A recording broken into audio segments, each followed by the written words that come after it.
네, 안녕하십니까. 정운찬의 동반성장 이야기 네 번째 시간입니다. 오늘은 대한민국 세 가지 동반성장의 전략, 세 가지 동반성장 전략이라고 하는 주제로 오늘 이야기를 나눠보도록 하겠습니다. 저는 희망사업단의 유명종입니다.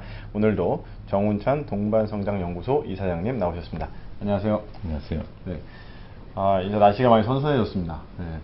이게 한 주간 동안 굉장히 또 바쁘게 지내신 것 같은데, 제가 보니까 요새 그 이사장님 일정은 거의 이렇게 신문 기사로 이렇게 쭉 이렇게 다 스크랩이 될 정도로 기자들도 관심이 많은 것 같습니다. 네, 그래도 또 지난번에 어떻게 지내셨는지 좀 말씀해 주시면 좋겠는데요. 뭐 좀 가장 이상적이었던 거는 동대문 상인들 방문하셨던 기사도 많이 떴습니다. 예. 네, 제가 지난 주말에 동대문 상인연합회 발기 모임에 초대받아서 동반성장에 관한 간단한 강의를 했습니다. 가는 길에 전태일 열사 동상 앞에 가서 네. 추모의 예를 드시려고 헌화를 했습니다. 네. 상당히 숙연해지대요. 네. 이제 문제는 오늘날 사실 제2의 네. 전태일 열사들이 네. 상당히 있는 것 같아서 안타깝습니다. 네. 예를 들자면 지난번에 말씀드렸지만 쌍용 자동차 문제가 완전히 해결되지 않고 네, 그렇죠. 가족이 해체되고 또 많은 사람이 죽어서 안타깝기 짝이 없습니다. 네. 어떻든지 간에 동대문에 가서 무슨 말씀을 드렸냐면, 제가 사실은 동숭동에 살았습니다. 지금 대학로가 있는. 네, 뭐 아주 가까운데요. 네, 처음에는 동숭동에 살다가 나중에 네. 낙산로 2번지로 이사 갔습니다만, 네. 거기 저의 성장기 추억이 거기 많이 담겨 있죠. 네, 네. 학교는 지금은 도봉구로 옮겨갔습니다만 서울 치대 옆에 있는 창경고 국민학교, 창경 초등학교를 예. 저 다녔고, 또 청계천의 헌책방을 뭐 많이 다녔죠. 뿐만 아니라 고등학교 때 학교에서 금지하는데도 계림극장 가서 영화도 보고, 뭐 돌아오지 않는 강이라든지 옥테이 목장을 결투하든지 그런 추억이 있는 데라 네. 뭐 여러 가지 감회가 새로웠습니다만, 참으로 안타까운 것은 제가 어릴 때 외로움을 좀 달랜다든지 또는 좋은 게임이 있다든지 하면은 황금사작이나 청룡기 네. 같은 야구를 게임을 즐길 수 있었는데 그게 다 없어지고, 네. 이제는 뭐 정체불명의 UFO 같은 건물이 거기 들어있어서 좀 안타까웠습니다만, 제가 동대문 상인 여러분들한테 좀 격려의 말씀을 드렸습니다. 지금 동대문은 한류의 그 진원지일 뿐만 아니라 그 패션을 주도하는 메카가 됐다. 네. 그래서 여러분들이 정말 고맙다, 애국자다. 네. 밤새서 일하는 산업 전사인 동시에 네. 또 외국의 사람들의 필수 관광 코스가 됐다고 하니 외교관이 아니냐. 근데 사실 이 사람들의 생활은 빡빡하다고 들어서 네. 이 사람들의 생활을 빡빡한 것으로부터 벗어나게 해주고, 동시에 그 패션의 메카를 더 좋게 만들기 위해서는 네. 어떻게 하면 좋겠냐 생각을 해봤더니, 역시 금융 지원이라든지 세제 지원 네. 이런 거를 통해서 확실하게 동대문 상가를 만들었으면 좋겠다는 생각이 들고, 그걸 갖다 거기 자유무역 지대로 만들었으면 네. 더 좋지 않을까 하는 생각까지도 한번 해봤습니다. 어떻든지 간에 동대문 지역은 네. 여기 동대문 특구라고 지금 부릅니다. 동대문 특구. 네. 어떻든지 간에 동대문에 불빛이 꺼지지 않는 한 대한민국의 불빛도 꺼지지 않을 것이다 하는 저 말도 하고 왔습니다. 네. 굉장히 희망찬 말씀을 전해주시고 오셨네요. 네. 그 외에도 보니까 그 서울대 학교에서 또 포럼도 참여하시고, 제가 2009년에 예. 정부에 가서 일하려고 학교를 떠날 때 사표를 썼었습니다. 네. 저는 뭐 정부하고 학교하고 왔다 갔다 하는 관행이 좋지 않은 것 같아서 사표를 써서 서울대학교에서 그 후에는 강의한 적이 별로 없는데, 네. 행정대학원에서 점심시간에 하는 특별한 그 세미나 프로그램이 있어요. 네. 불리기에 가서 동반성장이란 무엇이냐, 왜 해야 되느냐, 네. 지금 잘 진척되고 있느냐, 네. 또 앞으로 잘하려면 어떻게 하면 좋겠냐에 관한 얘기를 하고 아주 진지한 토론을 해서 상당히 유익했다고 생각합니다. 행정대학원이면 그래도 좀 그 고위 관리요분들도 오시고 그런 자리였었나요? 교수님들도 오시고. 네, 교수님들도 한 예. 뭐 대여섯 번 오시고 학생들도 오고, 학생들. 네, 또 일반 사람들도 오고 해서 네. 100명 정도 아. 모였는데 저로서는 아주 기분이 좋았습니다. 네, 뭐 오랜만에 학교 강의하시고 강의하느라 기분이 좋았습니다. 예, 원래 강의가 주 전공이신데. 그렇습니다. 네. 그리고 또 노회찬 의원이 주최하는 행사에도 참여하셨다고요? 예, 제가 금성동이요. 작년에 네. 그 초과이익 공유제를 네. 제안했을 때 사회에서 비판이 많지 않았습니까? 네. 뭐 여러 가지 비판이 있었습니다. 기업의 대표, 또 중진 정치가, 또 장관, 뭐 청와대 실장 이런 분들이 많은 비판을 네. 했었는데 그 후에 이제 초과이익 공유제를 지난 2월 1일 협력이 배분제로 바꿔서 네. 일단 통과는 시켰습니다만 예. 아직도 사람들이 초과이익 공유제가 뭔지 잘 모르는데 네. 마침 노회찬 의원이 금속 노조하고 네. 공동해서 초과이익이라고 하는데 그 초과이윤이라고 그랬대요. 네. 초과이윤 제도를 법제화하려면 어떻게 하면 좋겠냐. 그 법제화 방안에 관한 네. 하는 세미나였습니다. 네. 마침 초과이익 공유제에 대해서 가장 공부를 많이 했다고 하는 부경대학의 홍장표 교수가 네. 발표를 하고 아주 열띤 토론이 있었는데 네. 굉장히 유익한 것이었다고 생각합니다. 저는 네. 그냥 어떤 공문을 보고 그냥 가봤더니 뭐 일부 신문에서 정운찬이 깜짝 참석 이런 어떻습니다. 그게 한국에서 앞으로 동반성장 하는데 네. 커다란 좋은 자료를 제공했다고 생각을 합니다. 네. 국회에서 법제화하려고 노회찬 의원이 준비하고 있는 것 같습니다. 노회찬 의원은 이제 또 진보당 의원이시고 좀 진보적인 어떤 의원이신데 이 동반성장 부분에 있어서는 이렇게 좀 코드가 맞으시는 것 같네요. 뭐 진보라는 게 더 좋게 만들고자 하는 것이 아니겠습니까? 네. 동반성장은 예. 여러 번 말씀드렸지만 그 성장 체제, 성장 메커니즘, 성장 키트를 유지하면서 빈부격차를 줄이자고 것이 동반성장의 커다란 목표가 아니겠습니까? 네. 저는 뭐 진보건 보수건 그런 면에서는 의견이 별로 다르지 않을까 생각을 합니다만 단지 진보 쪽 의원이기 때문에 네. 더 과감하게 네. 이 초과이익 공유제를 법제화하겠다고 나서지 않았나 하는 생각입니다. 네.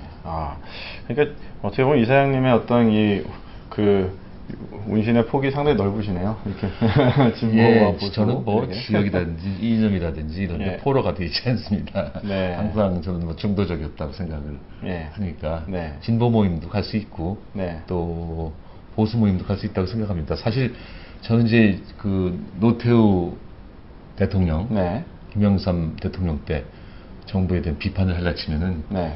그때 정부에 있는 사람들이 저를 빨갱이라고 그랬어요. 그러나 또 김대중 노무현 대통령 때는 왜 이렇게 구조조정이 더디냐 좀 안타깝다 하게 되면 저를 또 보수 골통이라고 그랬어요. 그래서 제가 중도인 것을 확인했습니다. 그렇군요. 양쪽에서. 네. 네. 그 중도 말씀하셔서 결국은 또 질문을 또 안 드릴 수가 없는데 계속 이제 그 출마설이 계속 이렇게 언론에서 제3 후보로서의 어떤 뭐 출마설이 계속 불거지고 있는데 또 궁금해하실 것 같아요. 네, 그 말씀 드리기 전에 어제 있었던 일 하나만 한 토막만 더 그러시겠습니다. 예. 제가 택시를 탔습니다. 그랬더니 택시 기사께서 지난번에 한번 모셨습니다. 그래서 저는 어디서부터 어디까지 태워주셨습니까? 그랬더니 홍익대학에서 서울대까지 연관했습니다. 몇 년 전에. 그걸 기억을 하시네요. 택시기사. 네, 그러십니까? 그리고 나서 그래서 잘 됩니까? 했더니 택시요금 좀 올려주십시오 하네요. 무슨 얼마나 올려야 됩니까? 그랬더니 자기도 잘 모르긴 하는데 4년 전에 1,900원을 2,400원으로 올렸는데 4년 전에 네, 한 5, 6년 전만 해도 이 택시 기본 요금 손님 한번 모시면은 점심 먹을 수가 있었는데 그래서 기본 요금 손님을 한 3분은 모셔야 점심 먹을 수 있다. 그 택시 요금이 물가 상승에는 좀 따라가야 되지 않겠냐 그런 부탁을 하는 걸 들었습니다. 그렇죠. 2,400원 갖고는 밥을 못 먹죠. 네. 예, 요새 한 5,000원에서 7,000원이 있어야 먹으니까. 예. 그래서 제가 지난번에 택시에서 무슨 얘기 나눴습니까? 그랬더니 자기 딸이 어느 과 가는 게 좋은지 예. 가는 딸이 진로 상담 좀 물어봤다. 해주셨습니다. 그래서 제가 아니 남이 안 가는 데 가라고 그랬었는데 어디로 갔습니까? 그랬더니 어떻게 하다가 경영과 갔습니다. 네. 잘 공부합니까? 했는데 네. 서울시내 어느 대학에 경영과 다녔는데 네. 지난 1년 동안 캘리포니아 대학에 예. 교환학생으로 갔다 왔다고 그래요. 전 택시 기사 하는 분이 따님을 교환학생으로 보내는다는 걸 얘기 듣고 참 좋았는데 돈 많이 들 텐데 했더니 학교에서 해줬다고 그래요. 그래서 굉장히 기분이 좋았습니다. 마침 어제 말씀은 오늘, 내일, 네. 즉 오늘 네. 9개월인가 1년 끝내고 온다 그러대요. 아, 그렇군요. 그래서 네. 정말로 좋은 경험이다. 그리고 네. 격려의 말씀 좀 해드렸습니다. 아, 택시를 가끔씩 타시는 것 같습니다. 네, 전 자주 탑니다. 네. 저 지하철도 타고 네. 택시도 탑니다. 특히 뭐 주말에는 저 택시 많이 탑니다. 아, 뭐 아주 여러 가지 면에서 택시를 타시면 민심도 좀 알 수 있고요. 네, 좋은 거 그렇습니다. 같은데요. 예. 네, 그 출마설에 대해서 잠깐 예, 말씀을 드리자면은 저는 이렇게 말씀드리고 싶습니다. 사람이 무엇이 되는 것보다는 무엇을 하는 것이 중요하다고 생각합니다. 저는 지금 우리 사회가 동반 사회로 가기 위한 길을 모색하고 있는 중입니다. 네. 지금 이번 대선에서는 그 국민 분열적인 정치 체제 그리고 양극화를 초래하는 경제 체제를 좀 개선하는 계기가 됐으면 하는 것이 제 희망입니다. 네. 사실 앞으로 뭐 한 달 또는 2달 이내에 각종 경제 지표들이 네. 거시적이건 미시적이건 경제 지표들이 악화되면은 그것은 사실 현실을 좀 반영하는 것일 것이고 네. 10여 년 전에 IMF로부터 구제금융 받았을 때보다 훨씬 더 어려운 상황이 벌어져서 네. 서민 경제가 파탄날 우려까지 지금 네. 하고 있습니다. 네. 그래서 더욱더 동반성장이 필요하지 않겠습니까? 네. 그래서 동반성장을 어떻게 하면 좋을까, 또 어떻게 어느 방향으로 가야 할까 등을 연구하고 홍보하는 것이 제 일입니다. 네. 그래서 또 제가 속해 있는 동반성장연구소가 네. 하는 일이라고 할 수도 있죠. 네. 그래서 기존 후보들이, 제가 보기에 기존 후보들이 동반성장 의지 또는 실천 능력 이런 것들이 전혀 안 보인다고 한다면은 제가 국민들한테 직접 예. 물을 수도 있다. 네. 여기까지는 확실합니다. 아, 뭐, 일각에서는 뭐 이미 많이 물어보시고 다니는 건 아니냐. 또 이미 뭐 팀이 준비돼서 거의 준비가 다 끝난 게 아니냐. 뭐 이런 얘기도 하시는데. 아니, 제가 무슨 팀이 있겠고 무슨 준비가 충분하겠습니까? 저 팀도 전혀 없는 건 아니지만 네. 아직 좀 부족하고 예. 전반적으로 준비가 좀 부족한 것이 사실입니다. 그러니까 마음 놓고 나 나간다 안 나간다 이런 말 잘 못하고 있는 거죠. 제가 5년 전보다 훨씬 더 준비 많이 되셨다고. 그거는 사실 5년 전에는 왜 안 나오셨습니까? 그래서 네. 대통령직이라고 하는 것은 그야말로 무겁고 네. 큰 건데 그때 사람들이 저보고 아니 너 네가 가지고 있는 지식이면 충분하잖아. 그리고 총장 했으면 뭐 나라 못 땄어요 이런 식으로 하면서 네. 저한테 권고를 많이 했었는데 네. 아무리 해봐도 제가 좀 부족한 것 같아서 이렇게 과감하게 못하겠다고 발표를 하지 않았습니까? 네. 근데 그 후에 하고 비교해 본다면은 네. 뭐 총리를 했으니 국정경험도 했고 네. 또 동반성장 위원장을 열심히 하면서 경제 현실에 대한 이해도 많아졌고 하니 네. 그때보다 좀 나아졌다 이런 뜻이지. 네. 나 지금 그때보다 훨씬 준비가 많이 돼 있으니 나 나가겠다 이런 얘기는 건 아닌데 제가 이 정치적 수사에 좀 약해요. 그러니까 대부분의 정치인들이나 어떤 정치적인 사람들은 네. 수사를 언론들이 보도하기 네. 좋게 하는 것 같은데 저는 네. 그건 좀 부족해서 언론의 오해를 좀 받을 수도 있습니다. 아, 네. 어쨌든 뭐 계속 준비는 뭐 훨씬 더 많이 되시고 또 어떤 민심이 또 어떻게 흐르냐. 그러면은 어떠십니까? 동반성장을 이룰 만한 지금 현재 이렇게 대선 후보들이 쭉 있지 않습니까? 뭐 새누리당의 박근혜 후보도 있고 민주당 또 4명의 지금 경선 주자들도 계시고 또 뭐 안철수 원장, 장외 뭐 이렇게 다 있으신데 어떤 분이 좀 동반성장을 좀 가장 잘 이루실 것 같습니까? 네, 대팀 질문합니다. 마음속에 조금 네. 예상을 하고 있습니다만 네. 그 후보들하고 만나서 깊은 얘기를 안 해봤어요. 네. 그 각 후보들에 대해서 저희 신문이나 방송을 통해서는 이런 분이구나 저런 분이구나 하는 이해를 하고 있지만 네. 깊은 얘기를 안 나눠봤기 때문에 그분들한테 랭킹을 매길 수는 없습니다. 아, 그러시군요. 아직은. 네. 네. 네. 언제 한번 랭킹을 좀 매기셔서 방송에서 한번 말씀해 주시면. 쉬운 일은 아니지만 뭐 시키시면 하겠습니다. 네, 네, 기대하겠습니다. 네. 예. 지금 지난번에도 말씀드렸는데 그 책 거의. 예, 책이 지금 여러 가지 책을 준비해 왔는데 네. 지금 더디어서 네. 저 책 내놓는다고 말만 해놓고 아직 못 내서 대단히 미안합니다. 네. 그런데 다시 한번 소개를 한다면 네.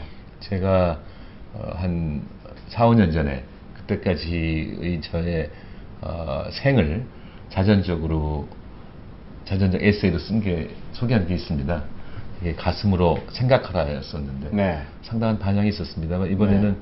그 후 총리를 왜 나갔나, 총리할 때 무슨 어려움이 있었나 이런 걸 네. 포함하고 또 동반성장위원회 경험도 포함해서 새로 고쳤습니다. 네. 그래갖고 뭐 생각으로 승부하라. 야구책. 예, 뭐 운명의 구회말 투아웃인지 아니면 네. 나는 야구가 좋아하든지 뭐 이런 어떤 적당한 제목의 책을 네. 하나 써놨는데 네. 거기 이제 야구책이니까 사진이 많이 들어가야 되고 네. 또 조금 일러스트레이션도 있었으면 좋겠다고 그러는데 거기 좀 부족해서 아직 못 내고 있습니다. 그것도 빠른 시일에 나올 걸로 예상하고 있습니다. 진짜 야구책을 쓰셨습니까? 예, 제가 아주 야구 강이에요. 아, 그러세요? 네. 아. 제가 왜 야구를 시작했나, 왜 야구를 좋아하나, 야구는 인생과 좀 어떤 유사점이 있는가 이런 거를 전부 써서 저 야구 책을 내고 제가 지난번에 말씀 안 드렸는데 미국 메이저리그에 가서 네. 시구했어요. 아, 그러셨습니까? 지난 6월 1일에 네. 저 카나다의 토론토 블루제이즈하고 네. 미국의 보스턴 레드삭스하고는 메이저리그 네. 아메리칸 리그 거기 가서 시구했습니다. 굉장히 네. 영광스러운 예, 날이네요. 약간의 포물선기는 있었지만 네. 저 스트라이크를 던졌습니다. 아, 그래서 그러셨습니까? 거기 저 캐쳐한테 릭 네. 모레로라고 네. 토론토 블루제이스 캐쳐한테 그 사인볼도 받았고 아. 또 참으로 기분이 좋았던 거는 네. 우리 롯데 자이언츠의 감독하는 제리 네. 로이스터라고 하는 사람이 있습니다. 네, 네, 로이스터. 그 사람이 롯데 네. 자이언츠를 끝내고 보스턴 레드삭스의 수석 코치예요. 아, 네. 그 사람하고 한 20여 분 동안 저 롯데 자이언츠에 대한 근황 설명해주고 또 앞으로 자기가 한국에 다시 오고 싶다 그러대요. 감독 자리가 이제 8자리밖에 없는데 어떻게 하냐 그랬더니 감독 안 줘도 한국의 야구를 위해서 공헌할 수 있다면 와서 일하고 싶다고 하는 얘기 그렇군요. 했었습니다만 네. 전 뭐 어려서부터 야구를 좋아하고 있어도 저 금년에는 별로 못 갔습니다만 네. 1년에 뭐 20여 번은 저 잠실 야구장 가서 구경합니다. 그러세요? 네. 저 응원하는 팀이 있으십니까? 네. 두산배였습니다. 두산 팬이시군요. 근데 제가 이번에 가서 하느라고 네. 연습을 했습니다. 잠실구장에서 3번 가서 연습을 했는데 연습 과정에서 팔이 빠져갖고 너무 세게 이게 완전히 회복이 안 됐습니다. 시구 연습하시다가 네. 팔이 빠지셨습니까? 예. 아이고 참. 이 야구에 상당한 기회가 있으시군요. 네. 예, 저는 저 두산 베어스가 이기는 날은 아주 기분이 좋고 지는 날은 좀 우울하고 할 정도이고 어제는 비로 취소가 됐던 것 같은데요. 네. 그저께는 연장 끝에 가서 또 삼성한테 이겼습니다. 그러셨군요. 네. 저는 LG 트윈스. 그러세요? LG 트윈스가 과거에 잘했는데 지난 10년간은 너무 못해가지고 약해졌어요. 좀 안타깝습니다. 요새 재미가 없어졌습니다. 네, 너무 재밌네요. 이제 좀 오늘 또 동반성장 이야기 좀 계속 이어나가야 될 것 같은데요. 네. 3가지 동반성장 전략이다. 이렇게 해서 3가지 전략. 최근에 이제 계속 이제 뭐 자살, 공동체 붕괴, 뭐 묻지마 범죄 이런 것들이 계속 일어나고 있는데 결과적으로는 이걸 살리기 위한 전략이 이제 동반성장이다. 저희가 이제 큰 틀에서 얘기했는데 조금 더 이제 구체적으로 들어가야 될 것 같아요. 그래서 일단 동반성장이라고 한다면 일단 대기업과 중소기업을 같이 살리자라고 하는 측면에서 있으신 것 같고 그 외에 또 몇 가지가 있는데 먼저 그러면 중소기업을 그러면 좀 더 어떻게 살려야 될 것이냐 이런 얘기를 좀 해주시면 좋을 것 같은데요. 네.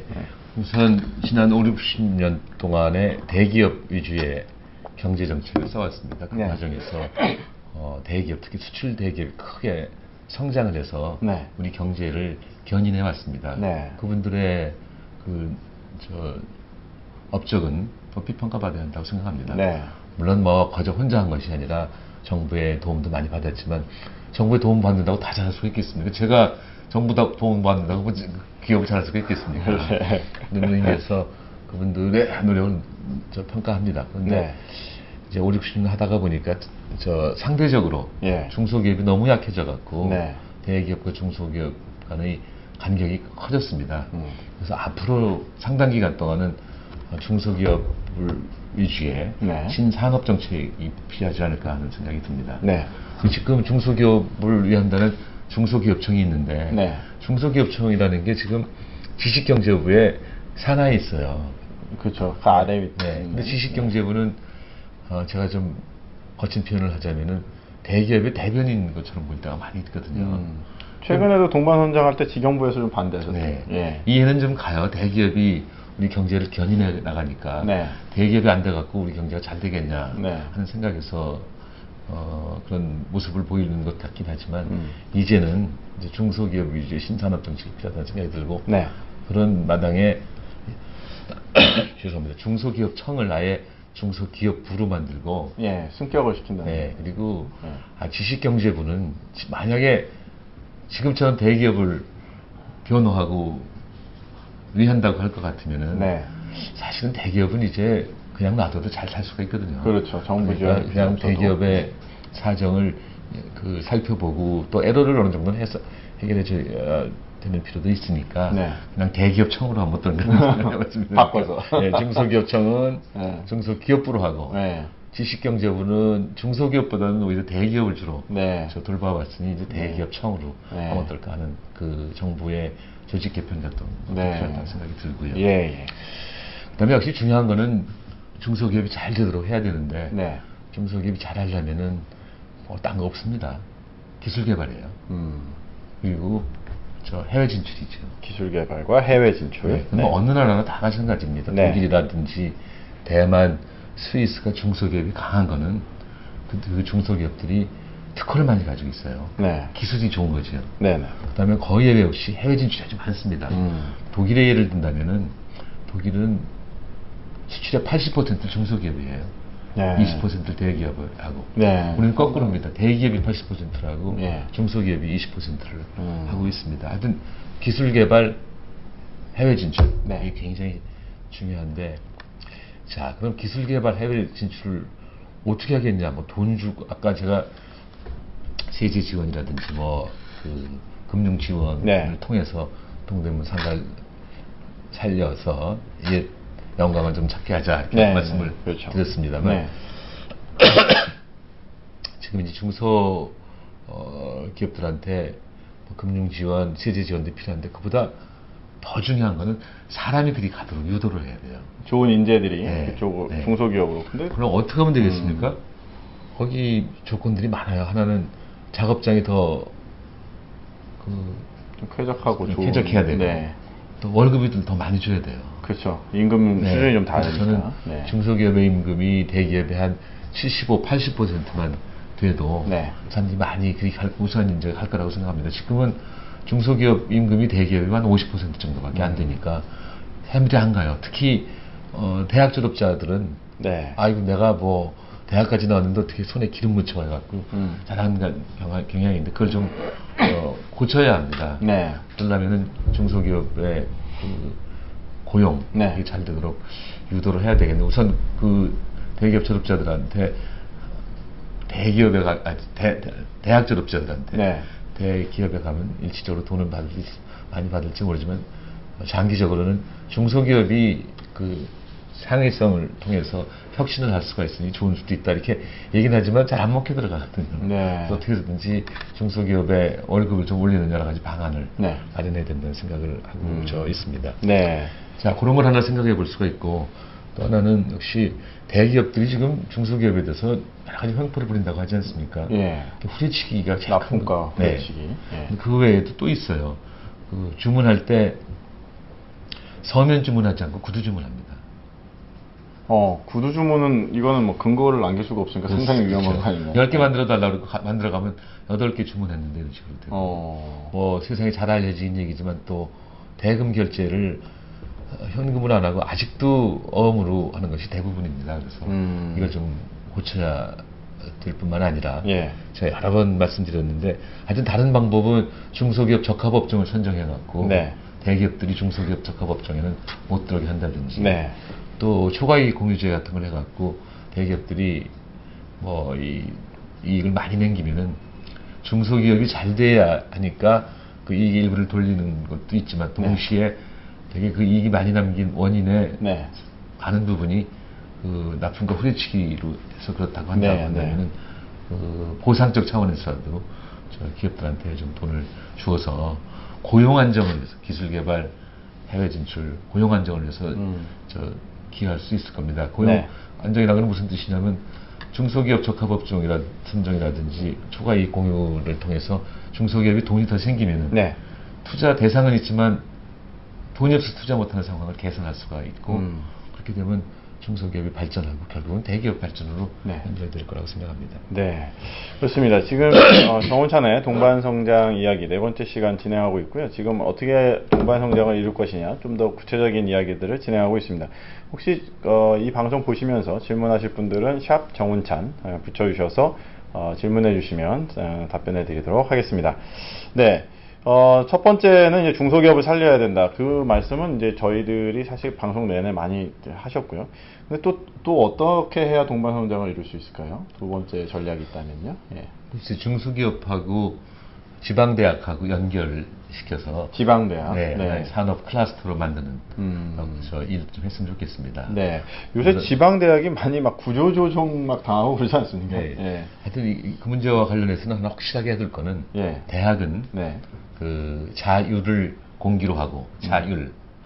네, 그다음에 투자를 토양으로 해서 발전한다고 합니다. 그래서 대학이 어떤 학생을 어떤 방법으로 뽑아서 무엇을 어떻게 가르칠 것인지에 대해서 자유를 줘야 된다고 생각하고 돈이 많이 들어가야 합니다. 우리 대학 다닐 때는 문과는 물론이라지만 이과도 돈이 많이 필요하지 않았었는데 요새는 이과는 물론이라지만 문과도 돈이 많이 필요합니다. 그래서 대학에 대한 투자가 많이 필요한데 가끔 보면은 정부가 뭐 5억, 10억 좀 주면서 대학한테 이래라 저래라 간섭이 굉장히 많아요. 교과부가 주로 간섭을 하는 거죠. 그렇죠. 그래서 대학이 자꾸 왜소해집니다. 5억 좀 더 받으려고 하기 싫은 일을 많이 하거든요. 그럼 학생 보기도 그렇고 교수 보기도 그렇고 우리 대학이 제대로 가고 있나, 대학의 존립 가치가 있는 건가 이런 의문을 제기할 수도 있기 때문에 제가 생각하기는 만약에 대학 구조조정을 하고 싶다면 이렇게 하면 될 것 같습니다. 저는 솔직히 우리나라에 대학 수가 너무 많아요. 대학생 수도 너무 많고. 네, 지금 뭐 거의 대학 진학률이 80%를 넘어서 그렇습니다. 대학이 한 4년제가 200개가 넘고 2년제가 한 150몇 개 돼서 360개 가까이 되고 360 내외고 대학생 수는 고교 졸업생 수의 80%가 대학에 간다고 하지 않습니까? 이건 외국이 정상적인 건지 아닌지는 모르지만 우리 부근에 있는 미국, 일본, 독일 어느 나라에 비해서도 너무 높습니다. 독일은 30-40%라고 그래요. 우리나라가 1등이네요. 그 부분은 진학률에 있어서. 아주 1등이죠. 저는 핀란드하고 우리하고 비슷한 데인데 핀란드도 뭐 40%밖에 안 된다고 제가 들었습니다. 그래서 이 구조적은 해야 되겠는데 그렇다고 인위적으로 할 수도 없는 것이고 대학 수를 좀 줄이는 거는 많은 사립대학들이 그 퇴로를 가져야 됩니다. 그러니까 뭐 아주 안 할 말로 어느 대학이 어느 지방에 있는데 그 대학 설립할 때는 설립자가 사정이 좋아서 했지만 자꾸 사정이 어려워진다고 한다면 지금은 이제는 그 대학 부지를 다른 목적, 산업 목적이라든지 뭐 다른 목적으로 쓸 수 있도록 허용을 해야 되는데 우리는 한번 교육기관을 만들면 나가지 못하게 돼 있어요, 거의. 그래서 딴 걸로 바꿀 수가 없군요. 대학 그 수와 관련해서는 대학한테 퇴로를 마련해 줬으면 좋겠다는 점이에요. 대학생 수와 관련해서는 역시 고등학교 졸업해도 떳떳이 살 수 있다. 그 인식을 국민들한테 심어줘야 되지 않겠습니까? 그러니까 중소기업의 월급이 대기업의 75, 80은 됐으면 좋겠다 하는 생각인데 동시에 네. 고등학교 졸업을 했다 할지라도 네. 대학 나온 사람하고 같은 나이라면은 네. 그 월급차가 많지 않을 네. 수 있도록 유도한다면은 대학생 수가 네. 이제 자연적으로 조정되지 않을까 하는 생각을 하고 있습니다. 네. 그 지방대학이 그러면은 중소기업이나 또 대기업이랑 좀 더 연계를 해서 지방대학이 커야 또 동반 성장이 된다. 서울의 주요 대학만 이렇게 인재가 집중하는 게 아니라. 그렇습니다. 지금 대기업들이 주로 서울에 있는 대학들하고 산학 연계. 연계를 하고 있는데 그러니까 아무래도 뭐 대기업들이 물론 지방에 있는 대학에 가는 것도 굉장히 좋지만 만약에 그게 적극적이지 않다면은 좀 더 정부가 적극적으로 나서서 지방에 있는 대학하고 지방에 있는 기업하고 지방의 대기업보다는 중소기업이 많지 않습니까? 그 연계를 시켜갖고 산학 연계 클러스터를 만들어서 그 각 지방의 독특한 산업도 키우고 동시에 그 지방에 있는 대학은 그 산업을 키우기 위한 대학으로 만들고 물론 그것만 하라는 건 아닙니다. 그거에 특화하면 좋겠다. 인재들이 그렇게 해서 좀 고용도 보장이 되고 그렇습니다. 그렇게 할 수 있도록 한 3, 40년 전에 무슨 경북대학은 전자공학 중심대학 부산대학은 기계공학 중심대학 이런 식으로 됐었는데 그게 좀 퇴색한 게 아닌가 하는 생각이 듭니다. 사실 대학이 대학을 더 육성해야 됩니다. 제가 대학 다니던 60년대 후반기만 해도 대한민국에서 제일 좋은 대학 실고를 좀 좋다는 게 좀 어폐가 있습니다. 대학생들이 선호하는 대학. 왜냐면은 뭐 서울대학, 경북대학, 부산대학이었었는데 서울대, 경북대, 부산대. 부산대, 경북대학이지 경북대, 부산대 같은 빅3가 그랬었는데 지금은 빅10에 지방대학 하나도 없어요. 전부 서울에 있는 대학들이 대학의 빅10을 이루고 있습니다. 그래서 지방대학의 발전이 없이는 지방에 있는 산업이 발전하기 힘든다는 생각이 들고 여기에 대해서는 정말 각별하게 신산업 정책을 통해서 중소기업 육성을 해야 되지만 신대학 정책을 통해서 정말 지방에 있는 대학 육성에 각별한 관심을 둬야 된다고 생각합니다. 지방 명문, 지방의 대표적인 뭐 경북대, 부산대, 뭐 전남대, 충북대, 충남대, 뭐 전북대 많죠. 좋은 학교 참 많습니다. 그 요새 지방 명문을 육성해서 그래서 침체에 있어요. 다 거의 대부분. 이제 기업들이 접근 안 하고 또 아무래도 그 지방자치단체가 많이 도와줘야 되는데 지방자치단체가 재정이 튼튼치 못하니까 중앙정부에 의뢰하는 게 많이 있고 중앙정부에 의뢰하고 보니까는 자꾸 대학 구조조정한다는 명목으로 대학에 대한 간섭이 너무 많아서 안타깝습니다. 알겠습니다. 이게 참 그런 좀 지방 명문을 빨리 육성하는 정책도 너무 중요하다는 생각이 드는데요. 그리고 이제 복지에 대한 좀 새로운 접근을 좀 시도하시는 게 또 동반성장이 중요하다 이런 말씀 하시는 것 같은데. 지금 우리 복지 정책을 보면은 다시 말해서 정치가들이 내세우는 복지 아이디어를 보면은 참 세상이 많이 바뀌었습니다. 지금 새누리당의 복지 정책은 과거의 민주당 복지 정책 같이 돼버렸고 민주당 또 민주통합당 복지정책은 과거의 민노당 정책이죠. 또 지금 통합진보당인가요? 거기 정책은 뭐 구사회주의 국가 복지정책하고 거의 비슷해요. 이것들을 과연 해낼 수 있는지 예산의 뒷받침 없이 복지만 얘기하는 게 현실성이 있느냐. 그렇습니다. 걱정이 됩니다. 그래서 또 정치철이 와갖고 그냥 유행가처럼 복지하는 게 아닌가 하는 안타까움이 있습니다만 몇몇 분들은 그래서 복지 포퓰리즘 아니냐 뭐 그런 얘기도 그분들이 그 정치인들이 내세우는 거는 사후적 복지입니다. 사후적 복지 생산 과정을 거쳐서 소득의 차이가 많이 날 뿐만 아니라 저소득층이 사기가 너무 어렵다면은 그 고소득층한테 세금을 거두어서 저소득층한테 주자는 것이죠.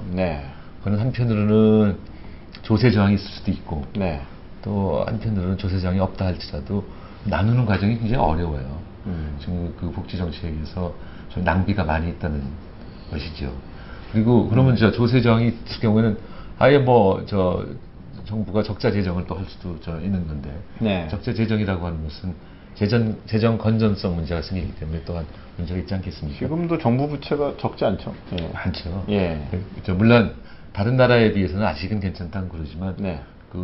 그야말로 재정 건전성을 잘 유지해온 것이 최근에 우리나라의 신용 등급이 올라가는 거라고 네. 말씀할 수가 있지 않겠습니까? 예, 예. 그런 의미에서 그건 지켜야 된다는 생각이 드는데 제가 말하는 복지는 사전적 복지입니다. 사전적 복지. 네. 네. 생산이 끝난 다음에 분배가 아니라 네. 생산 과정에서 네. 분배를 고려하는 생산 시스템을 갖자는 거죠. 그러니까 아예 복지라고 인식을 못 하는데 그게 이미 복지 프로그램 안에 들어가 있다. 딱 맞습니다. 예. 예를 들자면 두 가지 예만 들어보자면 네. 헐리우드에서 1920년대에 네. 영화 제작하는 사람들이 감독이며 배우며 불러놓고는 지금 내가 이 정도밖에 개런티 못한다. 개달칠 개라. 네. 그렇지만 대박이 나면 훨씬 더 많이 주겠다고 약속을 미리 해버리는 거예요. 네. 그러니까 지금 사전적으로 나중에 대박이 안 나면 난 모르겠다. 대박이 난다면은 대박의 일부 네. 또는 상당 부분을 감독이나 배우나 관계자한테 주겠다고 약속을 한 것이죠. 네. 마찬가지로 우리 예를 들자면은 예. 수출 대기업들이 납품과 후려치기 할 때는 뭐 나쁜 마음에서 그런 것도 있을지 모르지만 수출 네. 잘하려고 하는 거거든요. 네. 그러니까 납품하는 중소업체들한테 우리가 수출 잘해야 되지 않냐, 품질도 좋아야 되지만 가격이 싸야 된다. 네. 그러니까 가격을 저렴하게 하기 위해서 우리가 지금 납품가를 좀 낮춰달라고 부탁한다. 그런데 이 납품가를 낮추고 원가 절감이 돼서 수출가가 낮아지면 수출 많이 되고 이익 많이 남고 네. 그 이익이 예상하는 이익보다 더 많이 남을 경우에는 다시 말해서 대박이 났을 경우에는 네. 우리가 당신들한테 어떤 룰에 의해서 네. 그 이익을 나눌 테니 네. 지금 이 납품가 후려치기를 좀 참아달라 이렇게 할 수도 있지 않겠습니까? 그게 바로 사전적 복지입니다. 그렇게 네. 되면 거기서 이제 이익이 많이 나면은 대기업이 그 일부를 중소기업한테 돌리고 네. 중소기업한테 돌리면 중소기업에서 일하는 사람들한테 네. 임금도 많이 갈 것 같지 않겠습니까? 예. 만약에 그런 것이 성공적으로 된다면은 나중에 복지 수요가 줄어드는 것이죠. 좋은 일자리가 많아지면 그렇습니다. 복지 수요가 네, 줄어들죠. 그러니까 이제 중소기업이 이익의 일부를 받으면은 아무래도 고용을 더 하지 않겠습니까? 네. 고용을 더 할 뿐만 아니라 사정이 좋아지면 중소기업에서 일하는 사람들한테 임금도 더 줄 수가 있지 않겠습니까? 네. 그래서 우리가 지금 추구하는 대기업 임금의 75, 80% 정도 갈 수가 있지 않겠습니까? 네. 그렇게 되면은 사전적으로 네. 복지 문제가 해결된다 이런 의미에서 아. 사전적 복지다 이렇게 얘기를 네. 하는 것이죠. 네. 이게 굉장히 중요한 거예요. 그래서 만약에 이익의 일부가 이렇게 중소기업으로 흘러 들어가고 중소기업에서 사정이 좋아서 고용 더 많이 하고 임금 더 많이 주고 한다면은 네. 70을 내지 80을 준다면은 네. 굳이 네. 대기업 갈 필요 있나? 또 대기업 꼭 가야 한다고 하면은 이른바 인류대학으로 가려고 그러지만 네. 꼭 그럴 필요 없이 중소기업과도 상당한 대우를 받는다면 네. 꼭 인류대학 갈 필요 있나? 네. 그러니까 이 무리한 사교육이 줄어들지 않겠습니까? 그래서 이거는 사실은 중소기업의 문제를 떠나서 네. 교육의 변화의 문제까지도 연결될 수 있을 것이라고 생각합니다. 네. 그러니까 결과적으로는 생산적 복지, 사전적 복지가 이루어지면 중소기업이 성장하면서 고용이 증대되니까 뭐 실업급여라든지 또 고용에서 벗어난 사람들을 위한 뭐 임금을 그걸 복지 예산으로 지급할 맞습니다. 필요가 없으니까 좋은 아예 거고. 사전적 복지는 예. 아예 미리 복지 수요를 없애지는 못한다 할지라도 줄이는 거고 최소한 줄여서 네. 그것이 고용 시장에서 그렇습니다. 될 수 있도록. 네, 그렇습니다. 네. 그리고 이제 지방 대학 같은 경우도 결국 사교육비나 이런 것들이 가계 재정에 상당한 압박을 주는데 뭐 치열한 인류 대학 경쟁 이거에서 좀 자유롭게 되면서 그렇습니다. 지방 대학에서도 얼마든지 자아 실현도 하고 일자리도 그렇습니다. 취직도 그래서 중소기업 하시고. 육성이라고 하는 것은 예. 교육개혁하고도 일맥상통한다 이렇게 좀 생각을 하고 있습니다. 네. 교육과 이게 중소기업이 단순히 이제 뭐 중소기업 산업 정책으로만 가는 게 아니라 이것이 복지와 교육 문제까지 같이 맞물려 그렇습니다. 돌아간다라고 볼 수 있는. 그래서 지난 네. 5, 60년 동안에 대기업 위주의 경제 정책을 했다면은 네. 앞으로는 상당 기간 동안 네. 얼마가 될지 모르지만 중소기업 위주의 신산업 정책이 나오면 네. 교육 문제도 해결할 수가 있고 네. 복지 문제도 해결할 수가 있고. 네, 사실 우리나라가 교육과 복지 때문에 사실 국민분들이 스트레스도 많이 받고 그렇습니다. 불안해하고 그렇습니다. 계시거든요. 그래서 정말 예. 저 어린이 성범죄도 생기고 묻지마 네. 살인도 나오는데 이런 그런 사회적 예. 현상, 또 사회적 병폐라고 하는 것은 사실 어떻게 살기가 너무 어려워서 네. 그냥 삶을 포기한 사람들이 하는 게 아니겠습니까? 음. 그런 생각이 듭니다. 한 향후 10년간은 이러한 중소기업 육성 정책이 좀 국가의 주요 전략으로 좀 가야 되지 않나 생각이 드네요. 10년이 될지 20년이 될지 잘 모르겠지만 앞으로 방향 전환이 확실하게 네. 있어야지 말만 중소기업 육성, 네. 중산층을 두텁게 네. 뭐 서민을 따뜻하게 할 것이 네. 아니라 실제로 말만 하지 말고 네, 실제로 네. 중소기업을 매 사람이 많이 가도록 하는 그렇죠. 네. 정책을 세우게 되면은 네. 자연히 해외 진출, 기술 개발, 고용 안정 이런 것도 이루어지고 나머지 사회 문제도 네. 상당히 완화될 거다 이렇게 생각하고 있습니다. 네. 정말 올해가 좀 분수령이 될 것 같다. 꼭 좀 그러한 정책으로 대한민국 호가 좀 이렇게 방향을 선회하는 원년이 이제 올해 되면 네. 좋겠다 그런 생각이 드네요. 그렇습니다. 네, 사실 이런 걸 결국 실현하기 위해서는 역시 정부와 이 대권이 누구한테 가느냐, 어떠한 팀에 의해서 대한민국의 이 운전대가 잡히느냐에 따라서 많이 바뀌지 않겠습니까? 그렇습니다. 예. 뭐 동반성장 다른 것도 그렇지만 동반성장이라고 하는 것은 궁극적으로 최고 통치자의 그 의지에 달려 있다고 저는 믿습니다. 네. 그래서 이번에 12월에 대통령을 뽑을 때 네. 우리 국민들이 정말로 이 동반성장을 네. 잘할 수 있는지 없는지, 동반성장의 이념에 찬성하는지, 의지가 있는지 또 실천 능력이 있는지를 잘 봐서 네. 뽑았으면 좋겠다는 생각이 네. 있습니다. 그 아까 이제 그 대선 후보들이 동반성장 의지가 있느냐 뭐 이런 말씀을 많이 잠깐 했었지만 그 제3지대 후보론이 계속 이제 이야기가 되면서 뭐 안철수 원장도 그렇고 또 최근에 강지원 변호사도 출마 선언을 하셨고요. 이런 분들이 제3지대에서 정책 중심의 어떤 연대의 가능성 이런 것들은 어떻게 보십니까? 네. 글쎄요, 저는 뭐 사람이 새롭다고 그래서 제3지대가 아니라 생각이 새로운 사람들이 기존의 정치의 패러다임이나 예, 다르게 저 제3지대를 형성해야 된다는 생각을 하고 있습니다. 네. 지금 뭐 아까도 말씀드렸지만 지금 정치 발전하고 경제 발전이 동시에 이루어져야 되거든요. 네. 정치 발전은 국민 분열적 정치 체제를 개선하는 것이고 네. 정치 발전은 양극화를 해소하는 동반성장을 하는 것이 경제 발전이라고 생각이 네. 듭니다. 그래서 제3세력을 형성하고자 하는 사람들은 이 두 가지를 명심하고 네. 정말 그 양극화 해소를 통한 동반성장의 네. 의지가 확고한 사람들이 제3세계를 제3세계라고 그럴까요? 제3정치. 제3지대 제3지대. 형성했으면 좋겠습니다. 네.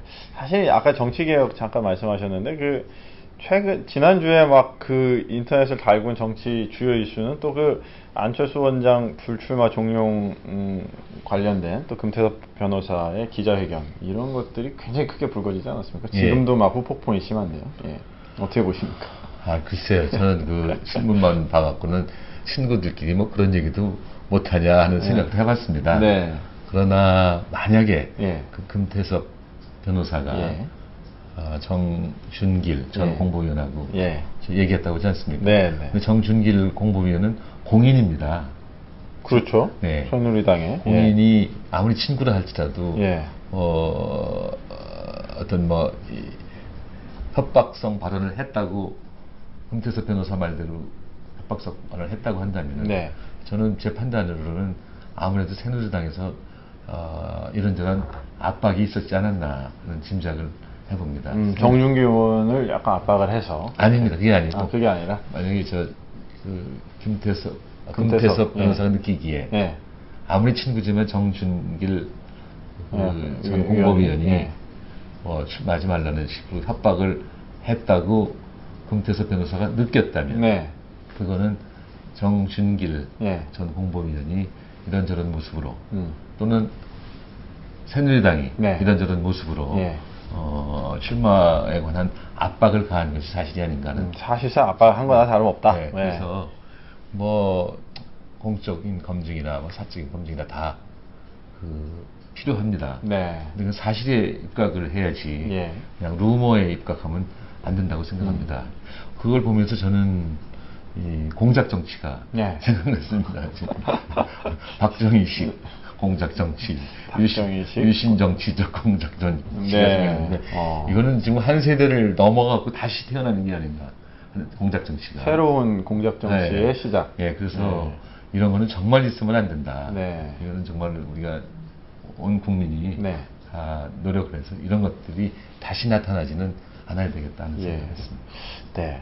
결국은 이제 또 이러한 정책 중심의 선거가 아니라 후보 과거사 들추기 또 뭐 이런 식의 뒤에서 약간 좀 좋지 않은 방식으로 압박해서 이렇게 위축시키고 이런 것들이 구태 정치의 어떤 모범, 이게 표본적인 모습이 아닌가 생각이 들거든요. 네. 이번 대선은 좀 이런 것으로부터 좀 탈피해야 되지 않나요? 글쎄 지금까지로 봐서는 그렇게 희망이 별로 안 보여요. 너무 그냥 이 폭로, 재폭로 뭐 이런 식으로 그래서 안타깝습니다만 결국 그거는 우리 국민이 현명해야 됩니다. 네. 개혁이라고 하는 것은 국민의 수준 이내에서 할 수 있다고 하지 않습니까? 네. 근데 지금 보면은 너무 이미지 정치를 해요. 그렇죠. 네. 언론이 좀 부추긴다고 생각합니다. 매일 여론조사를 해서 발표를 하니까 사람들은 뭐 A라는 사람이 좋다, B라는 사람이 좋다가 아니라 A가 지지율이 높구나, 아, 오늘 떨어졌구나, 아니 나쁘다, 내일 올랐구나, 아 괜찮구나 이런 식으로 하는데 무슨 주식시장 네. 등락하는 것처럼. 그래서 국민들이 좀 더 현명하게 판단하셨으면 좋겠습니다. 저는 우리 국민들이 굉장히 현명하다고 생각합니다. 언제든지 선거 결과를 보면은 정말 국민이 현명하구나 이렇게 생각은 하는데 그 시대에 딱 맞게. 근데 결국은 정치인들이 우리 국민을 무시하는 것 같다는 생각이 들어요. 그래서 사실은 우리 국민들이 정신을 바짝 차려서 그야말로 국민을 위한 정치 개혁을 해야 되지 않냐 하는 느낌입니다. 네. 이제 정치 개혁이 경제 개혁만큼 어떻게 보면 경제 개혁보다 좀 더 어렵지 않나 생각이 좀 드는데 어떠십니까? 그건 모르겠습니다만 양쪽 다 어렵죠. 경제는 이렇게 눈에 막 보이니까. 그렇죠. 중소기업에서 합시다. 네. 중소기업에 사람 더 가게 합시다. 월급 75, 80% 되게 합시다. 이렇게 하는데 정치 쪽은 제가 이 경제학 공부한 사람으로서 정치인데 잘 몰라서 그런지 모르지만 눈에 잘 안 보여요. 그래서 더 어려워 보이는 것은 사실입니다만 양쪽 다 어렵죠. 그렇죠. 네. 그리고 어쨌든 이번 대선에서는 어쨌든 깨끗한 정치가 좀 정책 선거도 좀 이루어지고 또 말씀하신 것처럼 동반성장을 이룰 수 있는 후보가 꼭 좀 이렇게 국가 운영에 열쇠를 질 수 있도록 그렇게 좀 돼야 될 것 같은데 거기에 대해서 어떤 방식으로 좀 기여를 계속 해 나가실? 저는 동반 성장에 도움이 되는 것이라면 무슨 일이든지 다 하겠다고 하지 않았습니까? 지금도 우리 동반 성장 연구소를 통해서 뭐 심포지엄이나 세미나 또 뭐 이제 토크쇼 이런 거를 통해서 우리 국민들한테 동반 성장의 필요성을 역설을 하고 그다음에 국민들한테 누가 동반 성장을 잘할 수 있는지 또 누가 정치 발전을 잘할 수 있는지 눈을 크게 뜨고 좀 지켜보시라고 홍보를 하고 있습니다. 제 자신이 지난 20여 년 동안 뭐 재벌 개혁을 비롯해서 균형 발전에 대한 공부를 많이 했습니다. 이것식으로 하면 동반 성장에 대한 공부를 많이 했다는 것이죠. 그걸 세상에 좀 더 많이 알려서 우리 국민들이 12월 대선 과정에서 현명한 판단을 하도록 유도를 하겠습니다. 계속 좀 열심히 뛰시겠네요. 항상 바쁘게 살고 있습니다. 제가 그래서 궁금한 게 하나 있는데 그 사모님 있습니다. 이렇게 맨날 바쁘게 지내시는 거에 대해서 어떻게 보시나요? 저희 사람이 이해심이 많습니다. 그러십니까? 뭐 요새만 바쁜 게 아니라 사실은 일생을 굉장히 바쁘게 살아왔습니다. 그냥 교수할 때는 매일 공부만 하는 모습이 좀 싫었을지도 모르고 사실 총장할 때부터 그렇게 바빠졌어요. 총장 굉장히 바쁜 거예요. 그렇죠. 정말 시간이 없습니다. 그리고 총리할 때도 바빴고 동반성장위원장 할 때도 바빴고 그래서 저희 집사람한테 항상 미안한 마음인데 참 다행인 것은 또 고마운 것은 저희 집사람이 그 바쁜 저에 대한 이해를 잘 해주는 것으로 판단합니다. 제가 무뎌갖고 예. 그 불만을 못 알아듣는지도 모르지요. 그러나 제가 판단하기에는 이해심이 많은 것처럼 보입니다. 들으실 시간이 없으신가요? 모르겠네요. 예. 혹시 뭐 이렇게 만약에 국민이 이렇게 불러가지고 또 요번에 대선을 나가게 됐어요. 이렇게 사모님께 말씀을 하시면 반대하실까요? 어떻게 하실까요? 네, 저희 집사람은 뭐 제가 하는 일에 대해서 네. 항상 중립적입니다. 큰 찬성도 안 하고 네. 큰 반대도 안 하는데 우리 집 애들은 탐탁지 않은 것 같아요. 제가 너무 바쁜 것을. 그러세요? 네. 오히려 이제 이 사모님이 상당히 이 마음을 이렇게 딱 예, 뭐 딴 건 몰라도 이해심은 많은 것 같습니다. 네. 네, 그렇습니다. 네, 오늘 아주 동반성장의 전략에 대해서 구체적인 이야기를 조금 더 해봤습니다. 저희가 이제 중소기업 동반성장하면 이제 대기업과 중소기업의 상생 정책을 매우 상생 정책이 중요하다 이렇게 생각을 했는데요. 중소기업을 살리는 것 자체가 그냥 뭐 단순히 이 산업 영역의 문제가 아니라 이것이 교육 문제, 복지 문제까지 연결된다는 그러한 이야기들로 좀 더 저희가 발전시켜 봤고요. 이러한 동반성장 정책이 반드시 이번 대선 이후에 이제 대한민국 후의 방향성을 그쪽으로 전환하는데 꼭 쓰임 받기를 바라고 거기에 이제 완전히 이제 헌신을 하셔서 대한민국이 그렇게 가실 수 있도록 계속 노력하시겠다. 예, 전 뭐 여러 번 말씀드렸습니다. 앞으로 남은 생을 네. 동반성장의 전도사, 네. 또 동반성장의 포교사로 네. 살겠다고 네. 공적으로 여러 군데서 얘기했습니다. 네, 정말 기대가 되고요. 또 오늘은 이렇게 정리를 좀 해야 될 것 같습니다. 다음 시간에 저희가 동반성장을 어떻게 하면 좀 더 구체화시키는 것인가에 대해서 이제는 중소기업뿐만 아니라 좀 사회 전반적이나 또 우리 남북관계 관련돼서도 좀 이야기 들을 수 있는 시간을 갖도록 할 거고요. 오늘 마지막으로 우리 그래도 뭐 여러 가지 문제로 고생하시고 어려워하시는 국민분들에게 또 요번에 정치 대선 전국을 또 바라보실 때 어떠한 좀 시각으로 바라봐 주셔야 되는지 한 말씀 해주시고 오늘 정리했으면 좋겠습니다. 예, 지금도 생활이 굉장히 어렵습니다. 네. 주택가에 소박한 음식점이 문 닫는 데가 많고 또 소박한 막걸리집도 문 닫는 데가 많이 있습니다. 지금 어려울 뿐만 아니라 앞으로 1, 2개월 동안은 더욱더 그 어려움의 모습이 공표될 것 같습니다. 네. 언제나 말씀드리지만 그래도 우리 국민들은 과거의 경험으로 볼 때 뭐 몇백 번, 1000번 외침을 받았다는데 그것도 다 겪어냈고 또 10여 년 전에 경제 위기도 겪어냈고 6.25도 겪어냈고 뭐 많이 하지 않았습니까? 네. 또 우리 국민들은 그 위기를 극복하는 능력은 뭐 다른 어느 나라 국민보다 강하다 생각하고 있기 때문에 희망적이긴 하지만 제가 생각하기에는 이번 앞으로 몇 개월 동안에 펼쳐질 대선 과정이 2013년 이후에 대한민국의 장래를 결정할 것으로 생각하고 네. 국민 여러분이 정말 눈을 똑바로 뜨고 정치인들이 옳은 방향으로 가도록 지켜보고 또 격려했으면 좋겠습니다. 네.